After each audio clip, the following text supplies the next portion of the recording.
खुलुमबाय स्टुडियोआव आं उदांस्रि मुसाहारि बर्मा एम्पायर एकाडेमिया देग्लाय बोसोराव मेट्रिक आरो जौसिन गेजेरारि आनजादनि सेथि मासि लानानै उथ्रिसार जानो हानाय फरायसाफोरखौ बरायनायजों लोगोसे मान बावदों।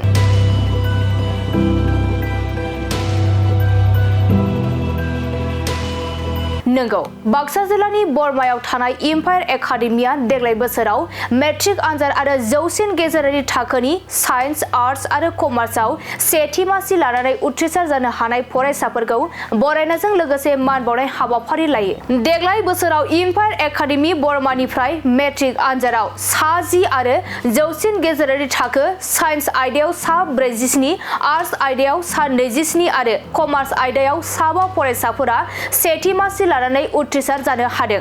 मख'नो गोनांदि मेट्रिकआव सा6 फरायसाफोरा स्टार मार्क आरो जौसिन गेजेरारि थाखोनि साइन्स आयदायाव सा10, आर्ट्स आयदायाव सा13, कमार्स आयदायाव सा4 फरायसाफोरा स्टार मार्क लानानै उथ्रिसार जानो हादों। रजनी बरज'वारिनि मेल सामलायनाय बे बरायनाय आरो मान बावनाय हाबाफारियाव गाहाय आलासि महरै बर्मा फरायसालिमानि गोरायुं डक्टर रैरुब ब्रह्म बिथाङा बाहागो लादों। लोगोसे फरायसालिनि गोरायुं विद्यासागर रामसियारि आरो फरायसालिनि सामलाय आफादनि सोद्रोमा बिथांमोनखौबो बाहागो लानायखौ नुनो मोनदों। एम्पायर एकाडेमिनि जा बे सामलाय आफादनिफ्राय जोङो थांनाय HS आरो HSLC आनजाद बे आनजादाव सेथि जांख्ला लानानै उथ्रिसार जानाय फरायसाफोरखौ बरायनायनि जुनै बे बराय आफादखौ जों खुंनाय जादों। दा जों HSLC-निफ्राय बुंनो थांदों। HSLC-आव जोंहा सा10 फरायसाया सेथि जांख्ला लानानै उथ्रिसार जादों। बेनिफ्राय बेनि मादावनो सा6आ स्टार मार्क मोनदों। बेनिफ्राय HS आनजादाव जा साइन्सआव जा स्टार नाम्बार लानानै उथ्रिसार जानाय फरायसानि अनजिमाया जाबाय सा10 आरो सेथि जांख्ला गासै सेथि जांख्लायाव उथ्रिसार जादों जोंना 47 फरायसा साइन्स स्ट्रिमाव आरोखि। आर्ट्सआव जोंनिया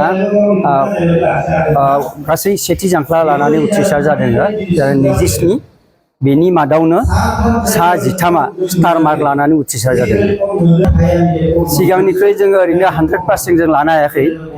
जोंहा थांनाय 2 बोसोराव जों साइन्स स्ट्रिमनिफ्राय जों लेन्ट्रियै जोङो 100 जौखोन्दो जों उथ्रिसार जानाय जों फिथाइखौ मोन्दोंमोन।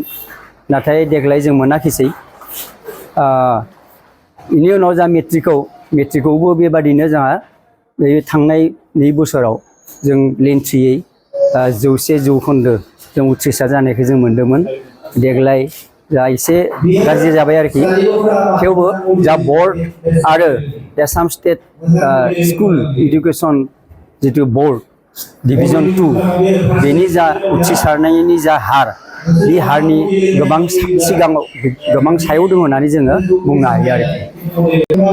जोङो जोंनि फरायसाफोरखौ जोङो जाहाथे सोलोंथाइ बिथिङाव जों जौगासार होनो हायो, बेनि थाखाय जोंनि फोरोंगिरिफोरा जोबोद नाजादों आरो लोगोसे सामलाय आफादाबो जों नाजागासिनो दङ। जोङो टिउसन लानो होआखै, गथ'फोरखौ टिउसन लानो होआ। जोंहा जोंनि फरायसाफोरा जुदि मायबा आयदायाव जुदि बुजिस'नायाव जुदि गोब्राब मोनदोंबा, अब्लानिया जोंहा बेयाव रिमिडियेल क्लासनि जों मोनसे लाहार फाहार खालामो। हस्टेलाव थानाय फरायसायानो जा बा बायजोआव थानाय फरायसायानो जा, सोरबा जुदि मायबाफोर सोंनो लुबैदोंबा मायबा मोनसे आयदायाव बुजिस'यै खोथाफोरखौ आयदाफोरखौ, अब्लानिया जोङो जोंनि फोरोंगिरिफोरखौ जोङो दैथायहरो बे फरायसानि सेराव। बेबादि आदबै जोङो आवगायलांगासिनो दोङो। आरो जों आनजादखौ जोङो फ्रिकुवेन्टजों खुंबाय थायो आरोखि। फ्रिकुवेन्टलि गले गले जों खुंबाय थायो। आरो मोनसे जोङो हाबाफारि लादों मा, जोंहा मोनफ्रोमबो रबिबारखालि जों मोनसे स्पेसियेल सानडे टेस्ट होनना बुङो बेखौ। स्पेसियेल सानडे टेस्ट जों फाथियो। थांनाय हप्तासेनि गेजेराव जों बेसेबां मा फोरोंखो बेनि सायावनो लोब्बा लाखिनानै जोङो 20 नम्बरनि मोनसे सुंद'यै बिलाइ जों सेबखांनानै बेबादि जोङो फरायसाफोरखौ आनजाद लायो। जोङो थांनाय बोसोरावथ' जोंनि माबाफोरा मोजाङानो। जोङो MBBS आवबो जोंनि गथ'आ मोनबाय। जगेश्वर बर' बि मोनदों।